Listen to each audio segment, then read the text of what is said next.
All right, good afternoon, people. It's that time of the week again. We're going to take a look at this upcoming slate of college football and try to find the most interesting games from a Seahawks fan perspective.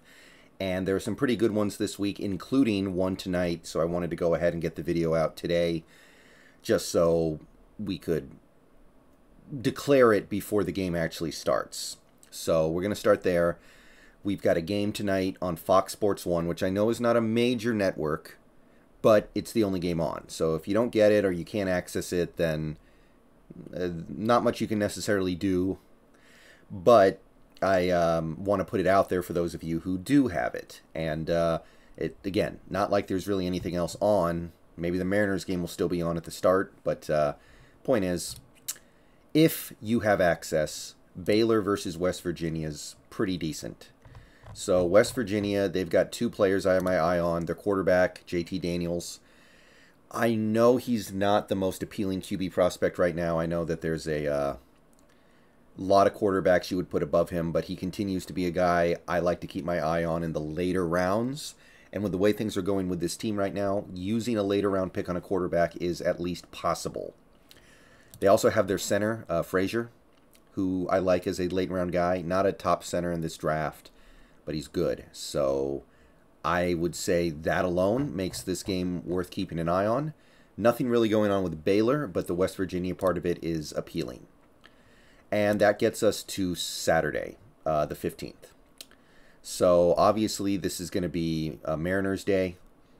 I don't think a lot of people are going to have a lot of time for college football, understandably so. But if maybe you're not a baseball fan, or maybe the baseball game is over, or whatever, there are some really nice options. 9 a.m., Fox, we've got a game. Penn State taking on the Michigan Wolverines. Michigan has a couple guys that I'm really interested in, including their center, Oluwatimi, and their kicker, Jake Moody. And I know watching a college football game to watch a kicker sounds silly in some way, but still, I think we're going to need one. As good as Myers has played this year, he is a free agent. No guarantee you bring him back. And Oluwatimi is one of the most interesting centers in this class to me. So Michigan's presence against a not terrible Penn State team is worth keeping an eye on.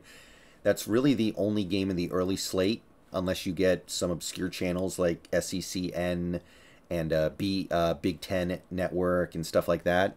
I think this is the main game you want to keep an eye on. It's not a great morning slate, but as the day moves on, it gets a little bit better, but I think this is the best you can do at 9 a.m. 12:30. So after the Penn State-Michigan game's probably over, you've got two games, and they're both pretty good. You've got on CBS, Alabama versus Tennessee.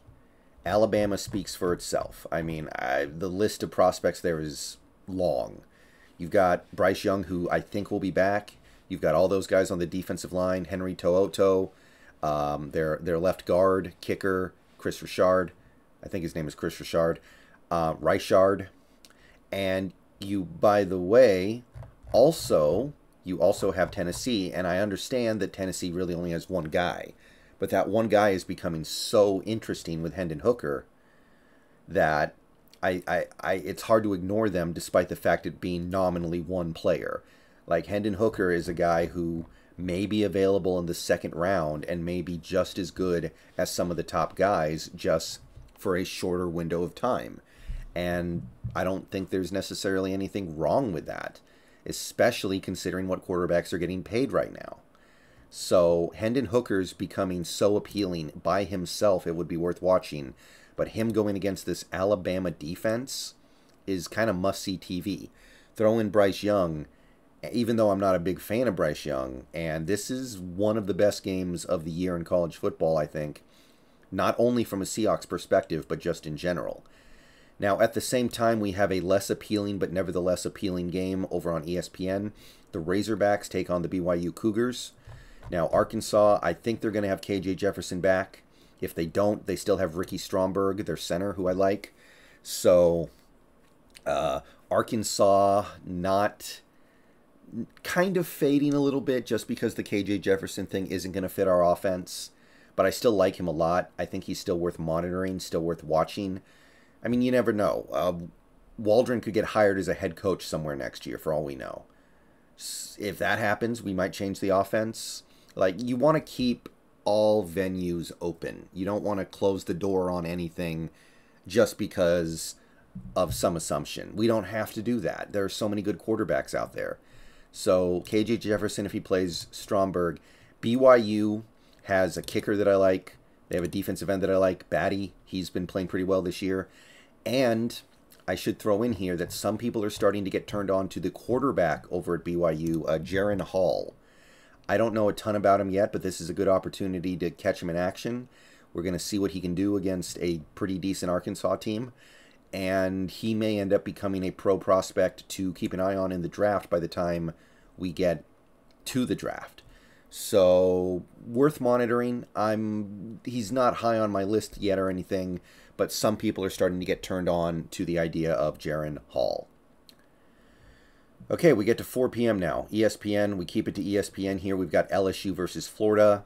Mostly Anthony Richardson, but also big fan. And I got to give Gervon Dexter a shout out here. Every time I watch Florida's defense, it seems like he's showing up.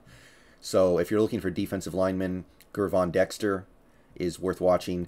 And even though Anthony Richardson is at this point possibly not going to declare, it's possible enough for me to at least continue to include him. I do believe he would be a good fit in this offense. I just don't think he's going to be ready immediately. And maybe you're willing to live with that. If you can re-sign Geno to a 2-year deal, then it kind of slots in nicely. But that has, to me, that's unlikely. I don't know why Geno would agree to that. He'd have to really give us a break here. So mostly just for those two things. 4:30, we have a little bit of a better game. We've got Clemson versus Florida State. Haven't had a chance to check in on Florida State yet this year. Obviously, Clemson's mostly must-see TV because they've got so many appealing guys, including DJU now, and several guys on that defense that are very, very appealing. Trenton Simpson, one of the best. Brissy, finally getting a clean bill of health. And, of course, DJU. But we shouldn't completely ignore Florida State here. They have a defensive end named Lovett, who I like. So this is an opportunity to maybe see what's going on with him. So that's a very appealing game. And finally, at 6 p.m., the last game of the day that has my attention in any way, shape, or form, the Cougars taking on the Oregon State Beavers. Cam Ward is basically the one guy to keep an eye on here. But look, he's in the state. He's a quarterback. He's obviously developmental, but there is something there. He's got a very good arm. I'm going to continue to keep an eye on him, even though there are multiple reasons why, at the end of the day, I can't really get gassed for it, because he is developmental, but there is something going on there with his ability that makes me want to keep an eye on him. He's another guy who may not come out in this draft as well. If he does, though, because the draft is so thick with quarterbacks, he might be there in the 4th round, and you could do a Kirk Cousins thing, where you draft X in the 1st round, and then you get Cam Ward in the 4th. Remember, either way, we don't have any quarterbacks under contract going into 2023. We might need more than one. All right, that's going to do it for this week. That's my recommended viewing schedule for college football this week. Let me know what you guys think.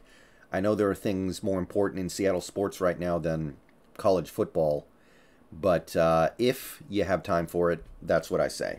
All right, catch you guys later. Go Hawks.